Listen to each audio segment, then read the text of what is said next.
Hi mommies and daddies, welcome back to MomCom India.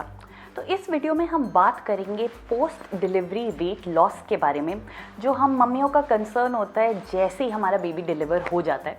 और क्यों नहीं हो, जितना हम जल्दी फिट हो जाएंगे उतनी हम में ज़्यादा एनर्जी होगी हमारे बेबीज़ के साथ खेलने के लिए, क्योंकि जैसे जैसे बेबीज़ बड़े हो जाते हैं उनके एनर्जी लेवल तो बहुत हाई हो जाते हैं।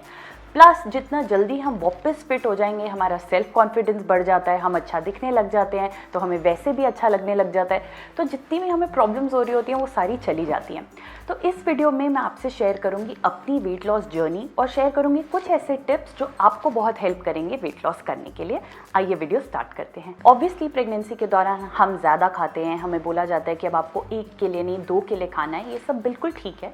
बट प्रेगनेंसी के दौरान ही अगर आप कुछ चीज़ों का ध्यान रखोगे तो पहली बात, आपका वेट बहुत ज़्यादा बढ़ेगा नहीं। दूसरी बात, आपकी बॉडी को वो वेट लूज़ करना बहुत ही ईजी होगा क्योंकि वो हार्ड फैट में कन्वर्ट नहीं होगा। पहला, आप बेशक बहुत ज़्यादा खाओ बट हेल्दी खाओ, जंक फूड नहीं खाओ, ओवर ईटिंग भी मत कर दो। अदरवाइज वो क्या होगा कि अब अनवांटेड फैट आपकी बॉडी में बढ़ेगा। बेबी का फैट भी आपकी बॉडी में आना ही है और अनवांटेड फैट भी जब आ जाएगा तो आपका बहुत ज़्यादा वेट बढ़ जाएगा, जो वैसे भी प्रेगनेंसी के मंथ्स जैसे जैसे बढ़ेंगे आपके लिए मैनेज करना डिफिकल्ट होगा। दूसरा, थ्रू आउट योर प्रेगनेंसी कोई ना कोई एक्टिविटी ज़रूर करो। अगर आपको वॉक अच्छा लगता है तो वॉक करो, अगर आप लाइट योगा पसंद करते हो तो लाइट योगा करो, अगर आप मॉपिंग करते हो, फ्लोर मॉपिंग एक बहुत ही अच्छी एक्सरसाइज है, स्पेशली लास्ट 3 महीने में प्रेगनेंसी के 7th to 9th मंथ, अगर आप वो कर सकते हो तो आप वो करो। ये सब करने से क्या होगा, आप जितना ज़्यादा खा भी रहे हो वो ऑटोमेटिकली जो हेल्दी फैट है वो आपकी बॉडी स्टोर कर लेगी और जो अनहेल्दी फैट है उसे साथ के साथ निकालती रहेगी। सबसे पहला टिप फॉर वेट लॉस है ब्रेस्ट फीड। जितना हो सके आप बेबी को ब्रेस्ट फीड कराओ।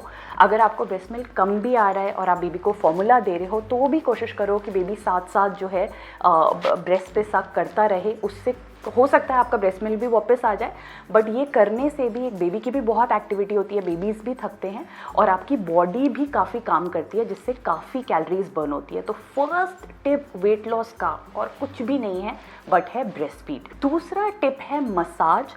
नॉर्मली फर्स्ट 40 डेज़ में एक मदर जिसने डिलीवर किया होता है उसको अपनी बॉडी मसाज जो है वो रेगुलरली करवानी चाहिए।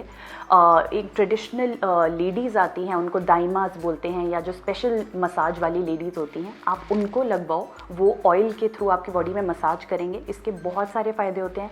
एक, ये हेल्प करता है आपके ब्लड सर्कुलेशन में। दूसरा, ये हेल्प करता है आपकी बॉडी को वापस शेप में या वापस टोन में आने में।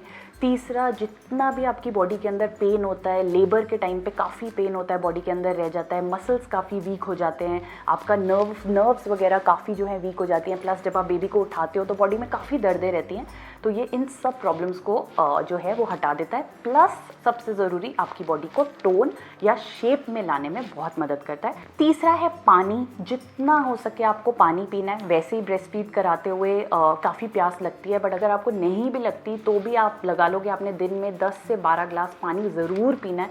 पानी से आपकी बॉडी के टॉक्सिन्स जो हैं वो बहुत इजीली निकल जाते हैं। सुबह उठ के खाली पेट ल्यूक वार्म वाटर यानी हल्का गुनगुना पानी आपको 2 ग्लास ज़रूर पीना चाहिए। वो आपके मेटाबॉलिज्म को एक्टिवेट कर देता है और जो पूरा दिन का आपका जो डाइजेशन का प्रोसेस है उसको भी ईज़ करता है। तो इसलिए पानी आपने ज़रूर पीना है। कोशिश करो खाने से पहले आप पानी पियो। उससे क्या होगा कि जब हमें भूख लगती है हम एकदम से बहुत सारा खा लेते हैं, तो पानी से क्या होता है कि पेट में थोड़ी जगह जो है वो बच जाती है। इसलिए हम जो नॉर्मल क्वांटिटी खाते हैं उससे थोड़ा कम खाते हैं, जिससे वैसे ही हमारा जो वेट है वो ज़्यादा बढ़ता नहीं है। तो वो आपने ज़रूर कोशिश करनी है। अगला टिप है get fit with your baby, यानी अपने बेबी के साथ फिटनेस इंजॉय करो। ये आप कैसे कर सकते हो, शुरू से ही अपने बेबी को लेके वॉक पे जाओ। मैं कबीर को लेके, जब कबीर सिर्फ 1 महीने का था तब से हमने ये वॉक स्टार्ट कर दिया था। मेरे डॉक्टर ने बिल्कुल अलाउ कर दिया था कि बेबीज़ को नेचर में ज़रूर लेके जाना चाहिए, वो भी बहुत अच्छा फील करते हैं। जो बाहर की फ्रेश एयर होती है उससे उनका पूरा रेस्पिरेटरी ट्रैक जो है वो सारा खुलता है, तो वो बहुत ज़रूरी होता है बेबीज़ के लिए।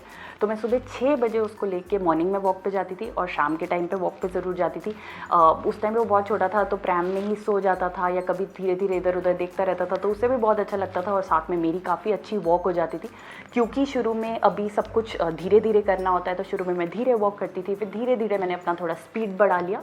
बट वॉक एक बहुत अच्छा तरीका है, नेचुरल तरीका है, बहुत आपका वेट लॉस उससे होगा अगर आप दिन में एक बार भी कर पाओ। अगला टिप है बेल्ट पहनना। जो अब्डोमिनल बेल्ट्स आती हैं वो शुरू के कुछ महीनों में काफ़ी हेल्प करती हैं। इनफैक्ट अगर आप बेल्ट नहीं भी पहनना चाहो तो पोस्ट डिलीवरी बोला जाता है कि मलमल का एक कपड़ा आपको बांध के रख लेना चाहिए। उससे जो आपका पेट एकदम से बाहर निकल जाता है उसको वापस शेप में आना काफ़ी आसान हो जाता है। तो बेल्ट पहन के रखो, वो आपके लिए बहुत अच्छा है। सिजेरियन के केसेस में बेल्ट नहीं पहनना चाहिए। सिजेरियन में जो होता है इंटरनल स्टिचेस होते हैं, तो इंटरनल हीलिंग होने में कितना टाइम लगता है ये कोई भी असेस नहीं कर सकता। इसलिए सिजेरियन के केसेस में 6 मंथ्स तक एटलीस्ट आपको बेल्ट बिल्कुल नहीं पहनना चाहिए। बट अगर आपकी नॉर्मल डिलीवरी हुई है तो बेल्ट पहनो या मलमल का कपड़ा ज़रूर बांध के रखो, स्पेशली मसाज के बाद। इससे आप देखोगे कि आपकी बॉडी में कितना फ़र्क पड़ेगा। अगला टिप है स्लीप। मुझे पता है ये बहुत मुश्किल है नई मदर्स के लिए, हमारी लाइफ से एकदम नींद जो है वो चली जाती है। बट ये भी एक फैक्ट है कि शुरू के महीनों में बच्चे बहुत सोते हैं, तो इसलिए कोशिश करो, अगर आपको नींद नहीं भी आ रही है तो जब आपका बेबी सो रहा है आप छोटे छोटे नैप्स अपने बेबी के साथ लो। जब हम सोते नहीं हैं तो ऑटोमेटिकली हमारी बॉडी क्या करती है, वो ओवर ईटिंग कर लेती है। हमें कुछ स्नैक खाने का मन करता है, कभी कुछ लोगों को मीठा खाने का मन करता है, कुछ लोगों को सॉल्टेड खाने का मन करता है, जिसकी वजह से हम अनवांटेड फूड अपनी बॉडी में डाल देते हैं, अनहेल्दी स्नैक्स खा लेते हैं या अनहेल्दी टाइम पे खा लेते हैं, और वो हमारी बॉडी ठीक से डाइजेस्ट कर नहीं पाती, जिसकी वजह से अनहेल्दी वेट गेन होता है। तो कोशिश करो कि आप स्लीप लो। स्लीप डिप्रिवेशन की वजह से ये सारी प्रॉब्लम्स आपको नहीं होंगी। आपके घर में जितने भी स्नैकर्स हैं अपना फ्रिज जाके चेक करो, जो भी जंक फूड है उसको हटाओ और उसकी जगह हेल्दी स्नैक्स लेके आओ। मखाने खाओ, मखाने स्नैक्स में खाना बहुत अच्छा होता है। ड्राई फ्रूट्स स्नैक्स में खाना बहुत अच्छा होता है। ओट्स के बिस्किट्स आते हैं, वो खाना बहुत अच्छा होता है। तो आप ये जो बाकी सारी चीज़ें रिप्लेस करके सारी हेल्दी चॉइसेस को लेके आओ। उसके अलावा फ्रीक्वेंट मील्स लो। हर 2 से 3 घंटे में आपको कुछ ना कुछ खाते रहना चाहिए। जब हम ज़्यादा गैप दे देते हैं तो हमारी बॉडी क्या करती है, रिएक्ट कर जाती है। ज़्यादा गैप के बाद जब हम खाते हैं तो हम ज़्यादा खा लेते हैं, या फिर हम खाते हैं तब तक गैस या एसिडिटी बन चुका होता है। तो बेसिकली हम बॉडी को डिस्टर्ब कर रहे हैं। एवरी 2 to 3 आवर्स आप कुछ खाते रहो। मील्स को छोटा रखो पर हर 2 से 3 घंटे में खाओ। उसके अलावा रात का डिनर आपने जल्दी करना है ताकि आपकी बॉडी को इनफ टाइम मिल सके सारा का सारा खाना प्रोसेस करने के लिए। तो कोशिश करो बेड टाइम से 2 घंटे पहले कम से कम आप खाना खा चुके हो। बेड टाइम जब आपका सोने का टाइम है तब 1 ग्लास दूध, गर्म दूध पियो और उसके बाद सो जाओ। सोने को तो आपको मिलना है नहीं, क्योंकि आपने हर 2-3 घंटे में उठते ही रहना है बेबी के साथ। बट बेसिकली जो रात का रूटीन है वो आपका ऐसा ही होना चाहिए। और आखिरी चीज़ जो हम नॉर्मली भी हमें बोला जाता है करने को, वो है कैफ़ीन एंड सोडाज अवॉइड करो। कैफ़ीन एंड सोडाज आपके लिए भी अच्छे नहीं हैं। ये ब्लड में मिल के, ब्रेस्ट मिल्क के थ्रू बेबी को भी जाता है, इसलिए जितना हो सके इनको अवॉइड करना चाहिए। दिन में 1 कप चाय पी लेना फिर भी ठीक है, बट अगर हो सके तो आप इसको बिल्कुल ही अवॉइड करो, स्पेशली जब तक आप बेबी को ब्रेस्ट फीड कर रहे हो। तो ये थे मेरे बहुत ही सिंपल टिप्स जो आई एम वेरी श्योर अगर आप इन्हें ठीक से फॉलो करोगे तो आपको हेल्प करेंगे। मैंने अपना मैक्सिमम बेबी वेट, जैसे ही मेरी डिलीवरी हुई थी मैंने 6 kgs वेट तब लूज़ कर दिया था, क्योंकि बेबी का वेट निकलता है, साथ में जो फ्लूइड होता है अंदर वो भी सारा निकलता है, तो कुछ वेट तो आप तब लूज़ कर जाते हो। बट जो बाकी का वेट लॉस है, अगर आप इन चीज़ों का ध्यान रखोगे तो आप ऑटोमेटिकली कर पाओगे। इसके अलावा अगर आपको और ज़्यादा वेट लूज़ करना है, अगर आप चाहते हो कि मैं मतलब जो मेरा थोड़ा बहुत बचा है वो भी ख़त्म हो जाए सारा, तो जैसे ही आपके पीरियड्स आ जाएं या मिनिमम मतलब 6 मंथ्स हो जाएं, उसके बाद आप कोई ना कोई वर्कआउट जो है वो अंडर सुपरविजन स्टार्ट कर दो।